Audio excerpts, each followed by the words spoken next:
ఏమన్నంటే అంబేద్కర్ ను మేమే పైకి తెచ్చినాం, మోడీ పైకి తెచ్చినారన్నారు. నిన్న అమిత్ షా ఏం మాట్లాడారో ఒక్కసారి విజువల్స్ టైం ఉండదు కానీ ఒకసారి పెట్టుకొని చూడండి నిదానంగా. దాని గురించి బీజేపీ చిత్తశుద్ధి అర్థమవుతుంది మీకు.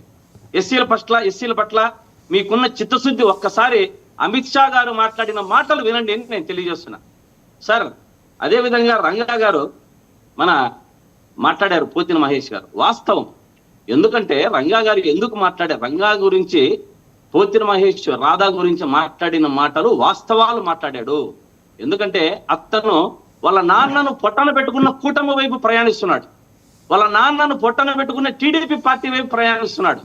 అతను రాజకీయాల్లో ఎదగకపోవడానికి కారణము అతను పొట్టన పెట్టుకున్న టీడీపీ పార్టీ వైపు నడవడం, అతనికి చేతగానితనం, అతను పార్టీలు మారడం వల్లే అలా అయిపోయాడు రాధా. ఇప్పుడు రంగా గారు ఉన్నారు, రంగా గారు గతంలో కాపుల ఆరాధ్య దైవమే కాదు అతను. రంగా గారు ఇంతకుముందు మన టీడీపీ సోదరుడు చెప్పినట్ల బడుగు బలహీన వర్గాల ప్రతి ఒక్కరి ఆశాజ్యోతి రంగా గారు.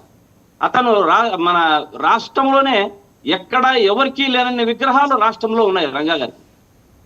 రంగా గారు ఒక మాట మాట్లాడి ఏదైనా చేసినాడంటే బడుగు బలహీన వర్గాలకు ఆ పని అయిపోయేంత వరకు కూడా అతను వెనక తగ్గేవాడు కాడు. కానీ అదేదో చెప్తారు కదా సార్ సామెత, ఉన్నా ఒకటే ఊడినా ఒకటే అని. రాధా గారు అతని మంచితనం ఏం ఉపయోగం పడదు అంటున్నా. నీతి నిజాయితీ నిబద్ధతగా ఒక పార్టీ వైపు నడుస్తూ ఒక పార్టీలో ఉండింటే అతను బాగా ఎంపీ అయిపోయేవాడు, లేకుంటే ఎమ్మెల్యే అయిపోయేవాడు, మంత్రి అయిపోయేవాడు. అతని రంగా అభిమానులే అతని తీరు నచ్చడం లేదు ఎవరికి. ఎందుకంటే అతను ఒక్కటే బికాస్ ఆఫ్ టీడీపీని వాళ్ళ నాన్నను పొట్టన పెట్టుకున్న పార్టీ, ఆ పార్టీ వైపే పయనిస్తున్నాడు. అందుకని అతనికి అక్కడా లేదు ప్రజలలో. కానీ అతన్ని రంగా కొడుకుగా మాత్రమే ఆరాధిస్తారు జనాలు. రాజకీయంగా అతన్ని ఎవరు ఎత్తుకోవడం లేదంటే కారణం ఇదే అనేది గుర్తించాలి. అదేవిధంగా రాధా గారు ఒక్కసారి మన పవన్ కళ్యాణ్ గారు ఎలా మాట్లాడారో రాధా గురించి కూడా చెప్పాలి. అంటే రాధా గారు కాపు కాదు కమ్మనో, కమ్మ కాదు కాపనో 2 విజువల్స్ మాట్లాడాడు. అంటే కాపులంతా కూడా ఒకే విధంగా పైకెత్తుకోవాల్సిన పని లేదు. కమ్మలకు కాపులు అండగా ఉంటేనే మనము పైకి రాగలం అనే విషయాన్ని పవన్ కళ్యాణ్ గారు కూడా ఎప్పుడో మాట్లాడారు. కాబట్టి ఇటువంటివంతా కూడా రాధా ఎదగకపోవడానికి కారణం అన్ని పార్టీలు కూడా. ఇప్పుడు విజయవాడ నడ్డిబొట్టు ప్రాంతంలో కానీ చుట్టుపక్కల ప్రాంతంలో కానీ ఏ పార్టీ అయినా సరే మన వంగవీటి రంగా గారి బొమ్మ పెట్టుకుందే వారికి మనుగడే ఉండదు.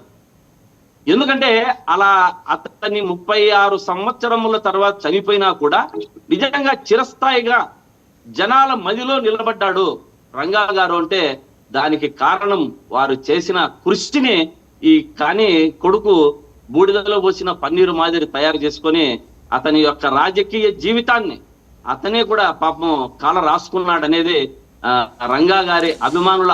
ఒకసారి జనసేన మహేష్ గారు ఏమంటారో చూద్దామండి. మహేష్ గారు, నిజమేనా ఇప్పుడు 2 ప్రతిపాదనలు వచ్చాయి. ఒకటి ఏంటంటే మచిలీపట్నం యూనివర్సిటీకి రంగా గారి పేరు పెట్టాలి, లేకపోతే రంగా గారి పేరుతోటి ఎలాగూ ఉన్న కొత్త జిల్లాలు ఏర్పాటు చేస్తున్నారు కదా, మళ్ళీ ఇంకో 2-3 కొత్త జిల్లాలు రాబోతున్నాయట కదా.